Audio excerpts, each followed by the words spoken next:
sin ningún sentido. Así que al final del día, él consigue más oro. Nosotros conseguimos más oro. Quiero decir, Minnie, estaré contento. Simplemente haré lo que haré. Gastarlo.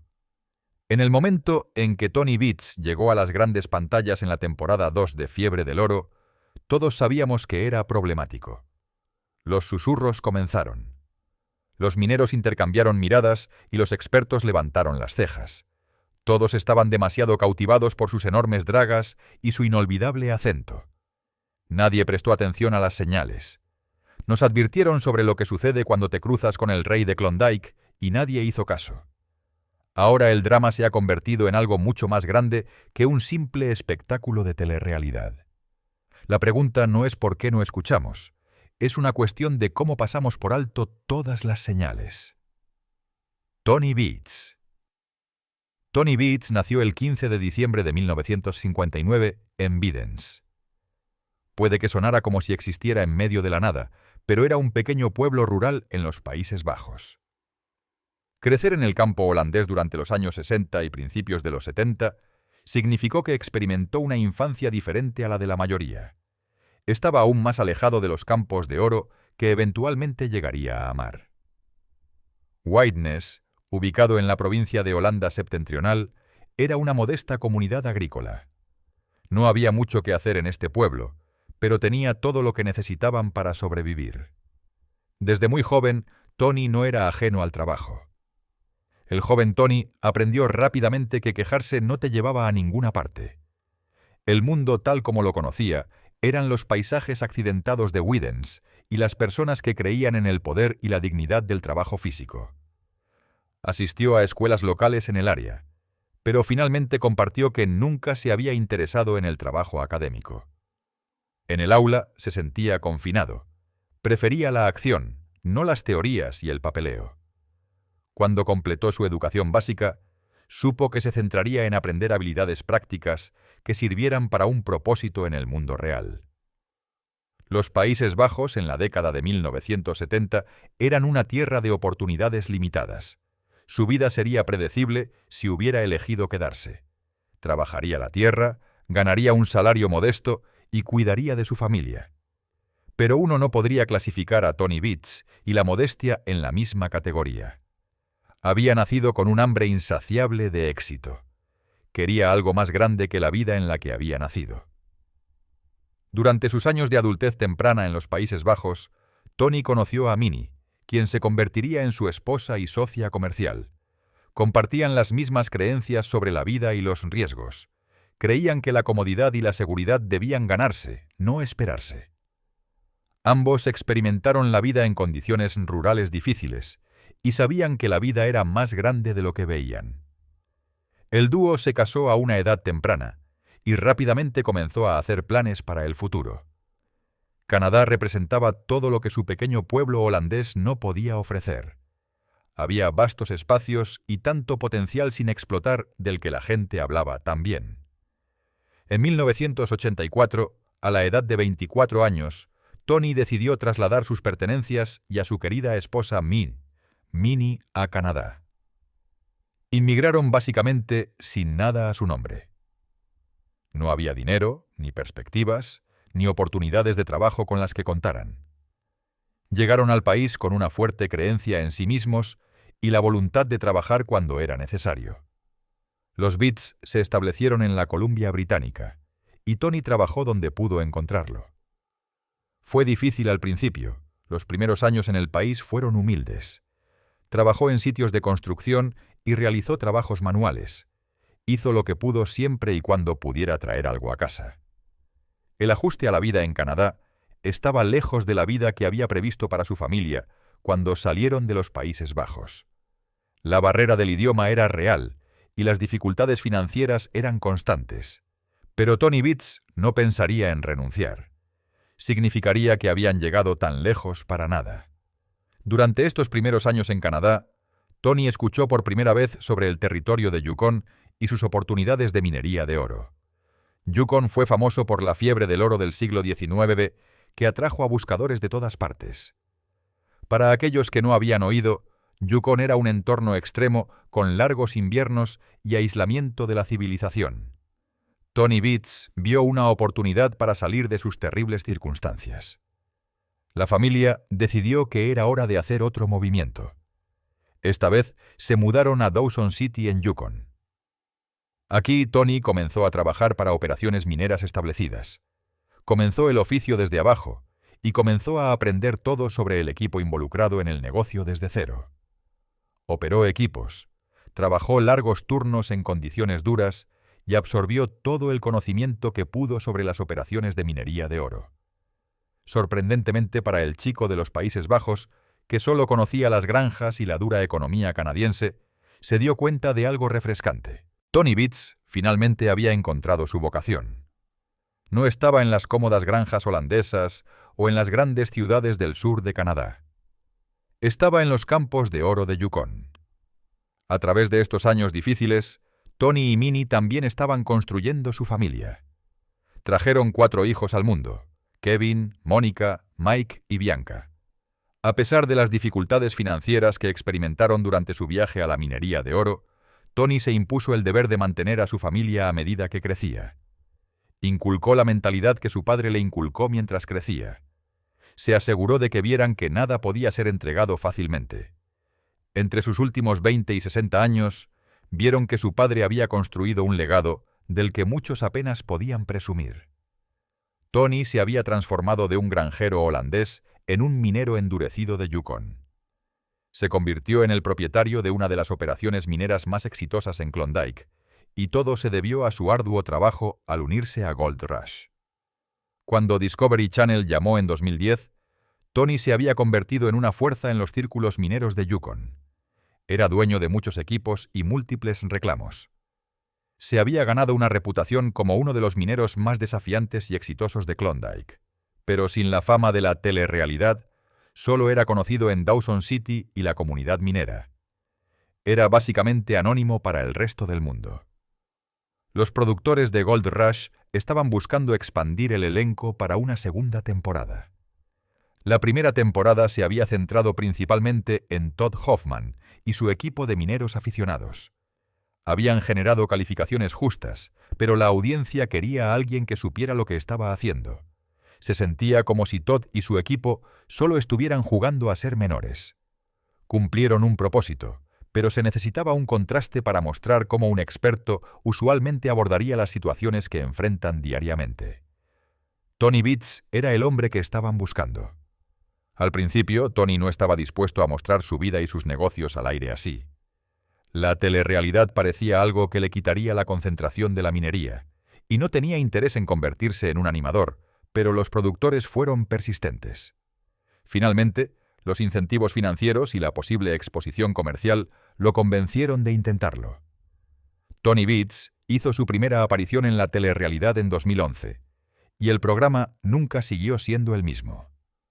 La entrada de Tony a la vida pública cambió su vida de maneras que nunca había anticipado.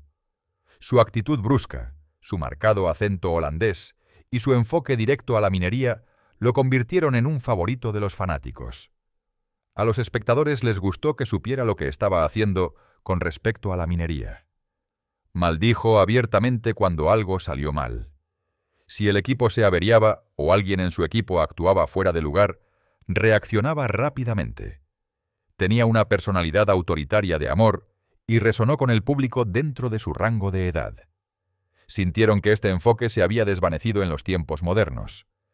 La exposición que recibió del programa aumentó sus oportunidades comerciales, y lo que había sido una operación minera ya exitosa se convirtió en una marca bien reconocida. Pudo negociar mejores acuerdos con los proveedores de equipos y atrajo a más inversores. Los individuos estaban ansiosos por unirse a su equipo porque vieron que no era ajeno al juego. El programa trajo expansión en muchos sentidos y le permitió adquirir más reclamos mineros. Pero la fama vino con complicaciones. Su privacidad se convirtió en una cosa del pasado. Se convirtió en un punto de escrutinio para críticos y fanáticos por igual. La presión de filmar se sumó a los complejos procedimientos mineros, y Tony necesitaba acostumbrarse a que las cámaras capturaran cada una de sus reacciones. Cada decisión comercial ahora estaba sujeta a comentarios públicos. Pero finalmente se adaptó a este nuevo estilo. Pudo aprovechar su presencia televisiva para su beneficio. Sabía por qué Discovery lo había llamado. Comprendía el permafrost, la mecánica de los equipos, la gestión del agua y los innumerables aspectos técnicos de la minería de placer a gran escala. Era bueno en lo que hacía. Lo que Tony explicara en cámara, todos estaban seguros de que era de un experto, pero algo acechaba detrás del exterior experto. Tony Beets era más que un duro maestro de la minería del amor. Era un terror, pero nadie sabía lo que venía hasta que fue demasiado tarde para ignorarlo. Su personalidad era el arma del programa.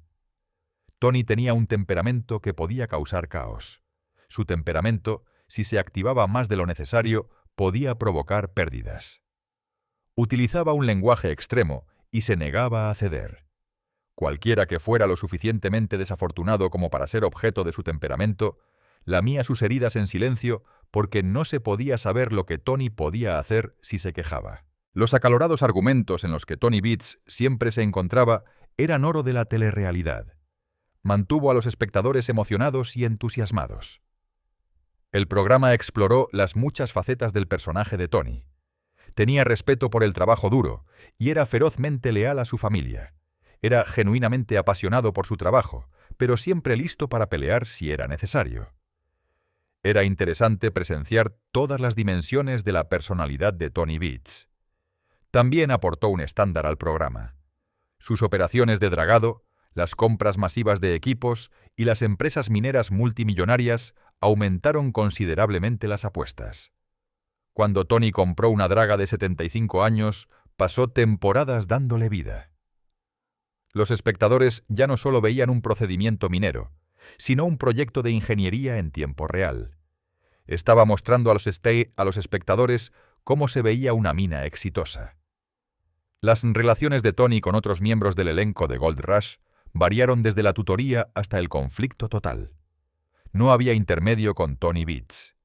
Creía que había recorrido un largo camino en la industria y merecía el respeto que esperaba.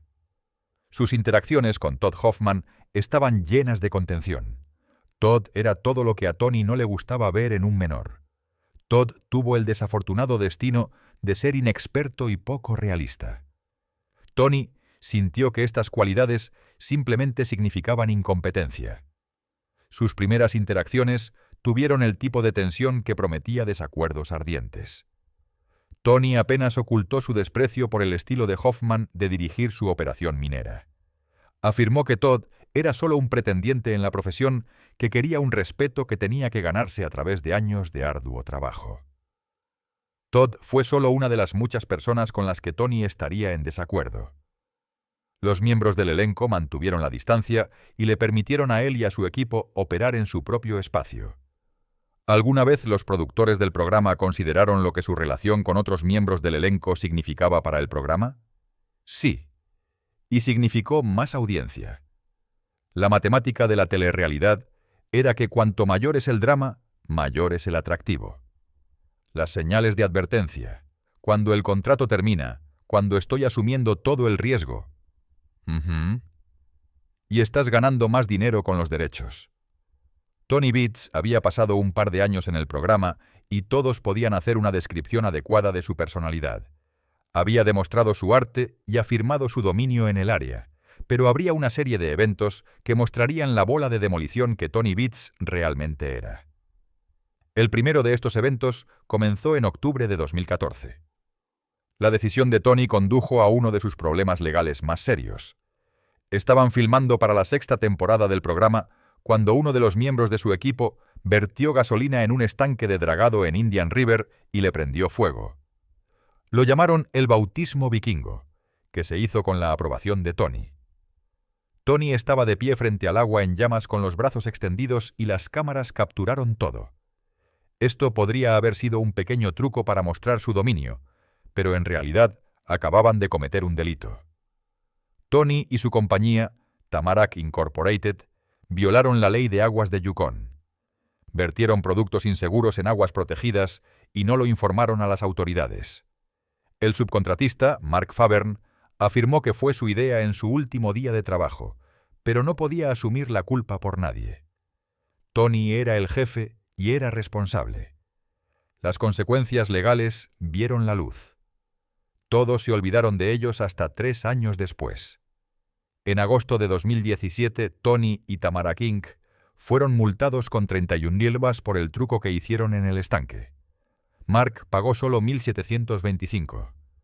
Tony finalmente admitió que debería haberlo detenido, diciendo: «Dado que soy el hombre que dirige el programa, supongo que debería haberle dicho que no lo hiciera».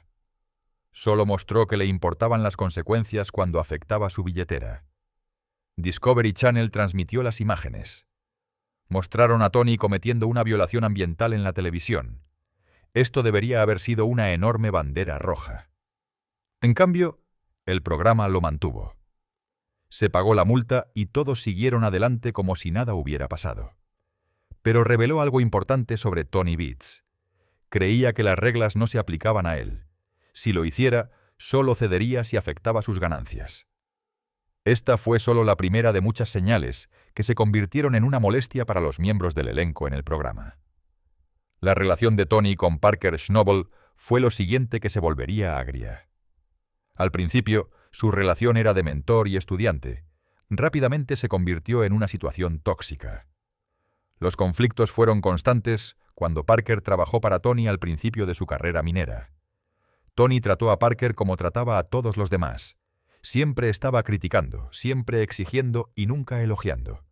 Nada era lo suficientemente bueno para Tony. La tensión entre ellos se convirtió en una característica regular de la fiebre del oro. Tony criticaba las decisiones de Parker. Parker se defendía. Ninguno de los dos quería ceder. Sus egos chocaron repetidamente, creando el drama que buscaban los productores del programa. Pero reveló la incapacidad de Tony para trabajar con personas que no querían someterse a su autoridad. Para la temporada 15, las cosas cambiaron. Tony y Parker comenzaron a colaborar en Dominion, pero la tensión permaneció. ¿Cuál es el problema? No. ¿Cuál es el problema, Parker? Sin ondas hidráulicas. ¿De qué estás hablando? Ya no eran solo mentor y estudiante, ahora eran colegas competitivos. Eran dos hombres con egos masivos obligados a trabajar en proximidad. Las peleas podrían haberse enfriado, pero el conflicto subyacente nunca desapareció. Tony podría haber tenido conflictos con 2 colegas, pero lo más sorprendente fue el que tuvo con su hijo Kevin Beats. En la temporada 14, su relación explotó de una manera muy típica de las disputas de Tony Beats. Kevin quería hacerse cargo del reclamo de oro del sureste de Alaska de Tony. Tony se negó a ceder el control. La lucha por el poder se puso fea rápidamente. Tony tal vez no confiaba lo suficiente en su hijo para tener tanto control y lo cedería. Kevin finalmente huyó de la operación. Abandonó al equipo de su padre a mitad de la temporada y nunca apareció durante mucho tiempo. Esto no fue un desacuerdo menor. Este fue el resultado final de un hijo que se había frustrado tanto con el comportamiento controlador de su padre y eligió alejarse de la toxicidad, aunque significara alejarse del negocio familiar. La familia estaba furiosa, pero no podían culpar por completo a Kevin. Sabían el tipo de patriarca que tenían. Era difícil tratar con él, y toda la comunidad lo sabía. En la temporada 15, las cosas todavía no habían cambiado. Los avances mostraron la tensión prolongada entre padre e hijo. Kevin se tomó un año de minería en general. Estaba tratando desesperadamente de escapar de la sombra de su padre. Pero cuando regresó, nada había cambiado realmente. Tony Beats seguía siendo el mismo Tony Beats de siempre. Seguía siendo exigente, crítico y nunca reconocía. Kevin regresó a luchar por el reconocimiento y una pizca de autonomía. Este gran hombre que había cambiado la trayectoria del destino de su familia para bien, no podía entender lo que parecía estar haciendo mal al crear una relación sólida con sus hijos. Mike Beats, otro de los hijos de Tony, enfrentó diferentes problemas. Mike había volteado accidentalmente una planta de lavado de $300,000 en la carretera mientras intentaba compensar un error anterior. Esta no era la primera vez que decepcionaba a su padre. No era ajeno a este rodeo. La planta había disminuido una vez, pero el segundo desastre empeoró el problema. La reacción de Tony fue decepción y enojo. Mike hizo todo lo posible para ejecutar las operaciones de Paradise Hill, pero nada fue lo suficientemente bueno para Tony. La presión de trabajar para un padre imposible de satisfacer condujo a costosos errores. El problema de Mike no era que fuera inexperto. Sabía lo que estaba haciendo, pero toda la presión de tener un padre insaciable complicó las cosas más de lo que inicialmente se suponía que debían ser. El equipo de Tony no quedó fuera de esta embestida. A medida que el líder exhibía patrones tóxicos, las operaciones del equipo eran igual de dañinas. Lo que algunos podrían haber llamado amor duro era lo mismo que algunos podrían haber descrito como abuso en el lugar de trabajo. A pesar de todas estas señales de advertencia, las consecuencias de Tony han sido mínimas. Discovery Channel lo mantuvo en el programa porque trajo el toque picante que podría haber faltado de otra manera. Su multa legal no resultó en despido. Sus conflictos familiares se convirtieron en historias, no en razones para la expulsión. Sus problemas de equipo fueron tratados como entretenimiento. A los productores les encantó lo que Tony Beats desató sobre su equipo y colegas. Mantuvo a la gente hablando. Se ha convertido en una de las personas más exitosas en el programa y tiene algunos de los activos más importantes entre los miembros del elenco. Los productores del programa y algunos miembros del elenco lo llamaron el Rey de Klondike. No importaba que su reputación estuviera sufriendo y que hubiera perdido el cariño de la mayoría de sus colegas. Casi todo lo que tenían por él era respeto.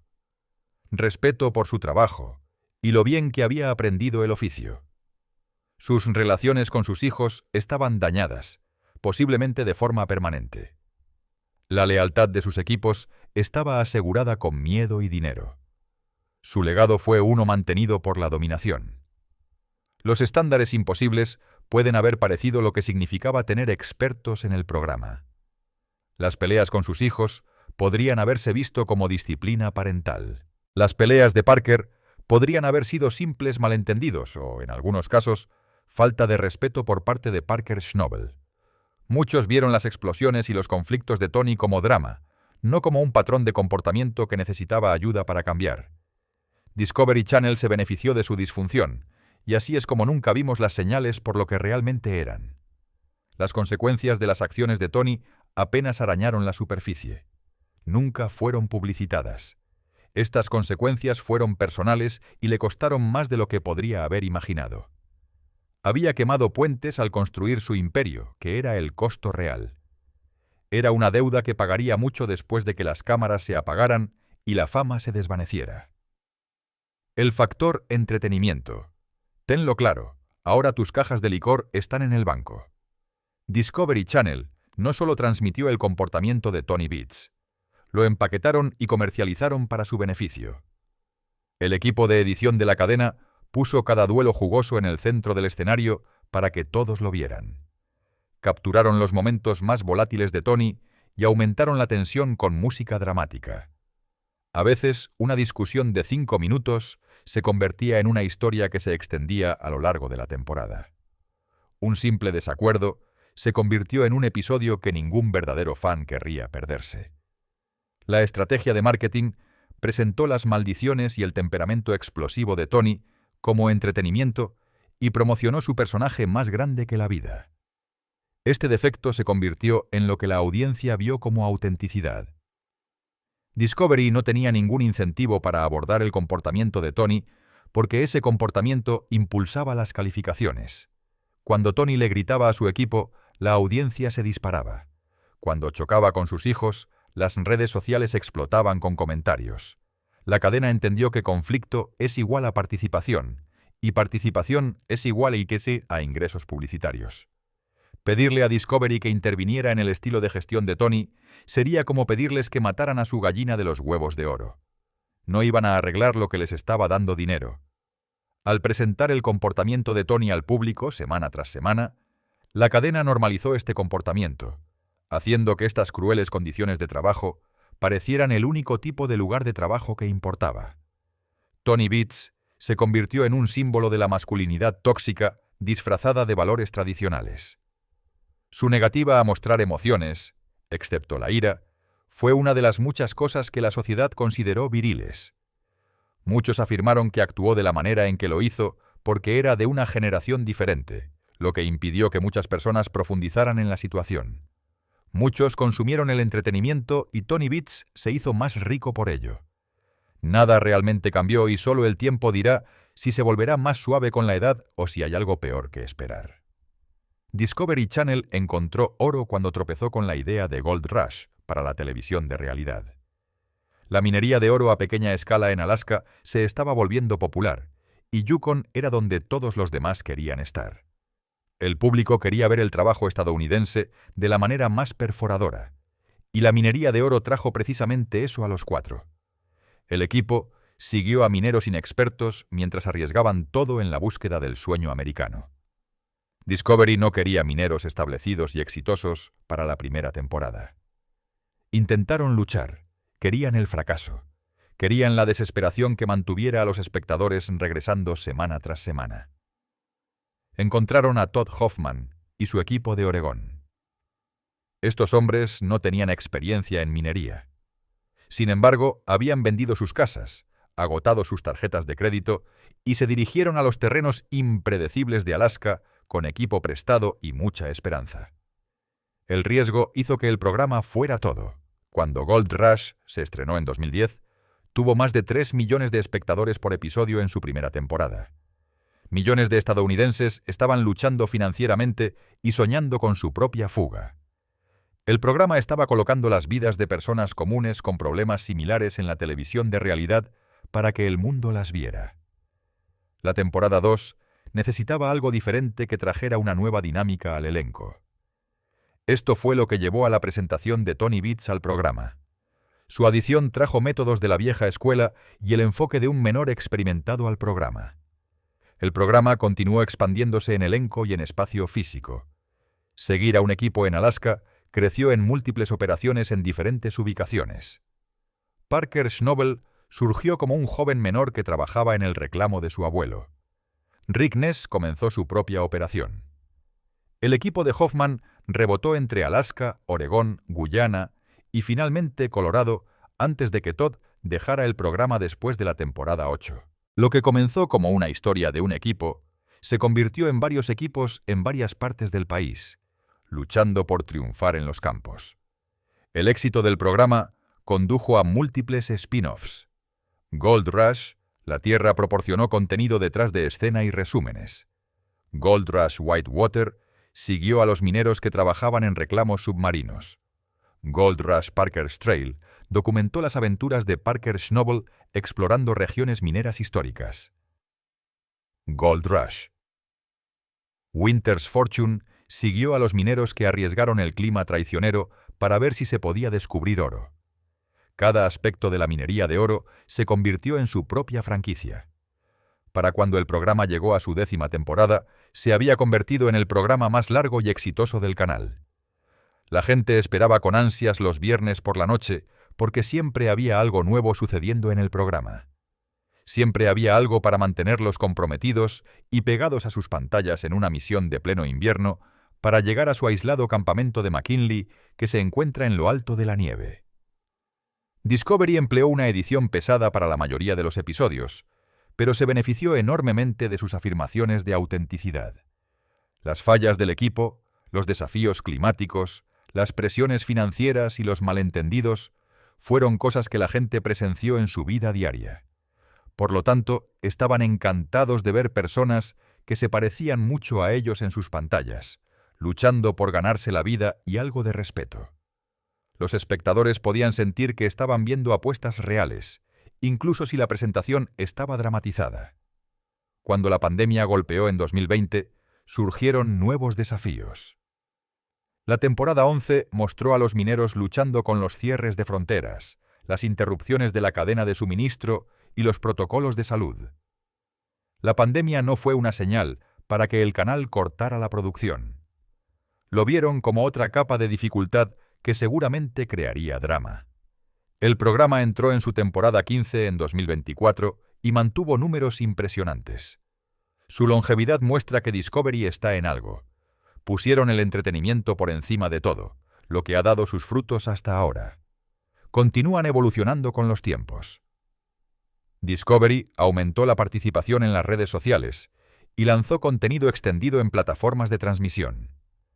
La inversión financiera en el programa aumentó con el tiempo. Las primeras temporadas presentaron equipos modestos y operaciones a pequeña escala. Para la temporada 15, las operaciones eran masivas. Muchos mineros ahora operaban plantas de lavado multimillonarias y enormes excavadoras. Muchos que una vez comenzaron a pequeña escala, alcanzaron la minería a escala industrial que habría parecido imposible en la temporada 1. Todos parecían estar creciendo. Parker pasó de intentar extraer 1000 onzas de oro en una temporada a apuntar a 10.000. Otros comenzaron a tener éxito en el oro. Ahora Tony no era el único experto en el set. Otros estaban comenzando a demostrar su valía. A medida que crecía la escala, también lo hacían los intereses de los espectadores. Así, Discovery Channel creó un programa que cambió la vida de los miembros de su elenco un episodio a la vez. La televisión de realidad significaba tomar la ruta donde la audiencia importaba más. Aunque su éxito llegó a costa de peleas mezquinas, relaciones familiares, desastres mineros y la minería de oro como telón de fondo, pudieron ver el beneficio de su arduo trabajo. Incluso si nuevos mineros se unen al programa hoy, tienen garantizado encontrar algo de fortuna. Tony Beats demuestra que el programa marcó la diferencia en sus vidas, no solo financieramente, sino también en cómo moldeó sus identidades como pioneros trabajadores de la fiebre del oro moderna. Su nombre se ha convertido en sinónimo de valentía, determinación y un impulso implacable para conquistar el implacable terreno de Yukon. Para Tony y su equipo, cada onza de oro extraída de la tierra demuestra que la perseverancia y la pura fuerza de voluntad aún dan sus frutos en el mundo actual. ¿Qué es un poco de drama o entretenimiento frente al éxito? La tensión, los argumentos o los contratiempos ocasionales hacen que la historia sea real. Y quizás por eso los fanáticos siguen regresando. Detrás del rugido de la maquinaria y las nubes de polvo se esconde algo mucho más profundo. Familia, legado y el espíritu de aventura inquebrantable. El imperio de Tony no se construyó de la noche a la mañana. Fue tallado en tierra fría, trabajo duro y una negativa a rendirse, incluso cuando las condiciones eran brutales. Si Tony cambiará su actitud hacia el trabajo y los asuntos familiares sigue siendo desconocido. Su enfoque famoso y duro, tanto como jefe como padre, ha sido criticado y admirado. Algunos lo ven como demasiado duro.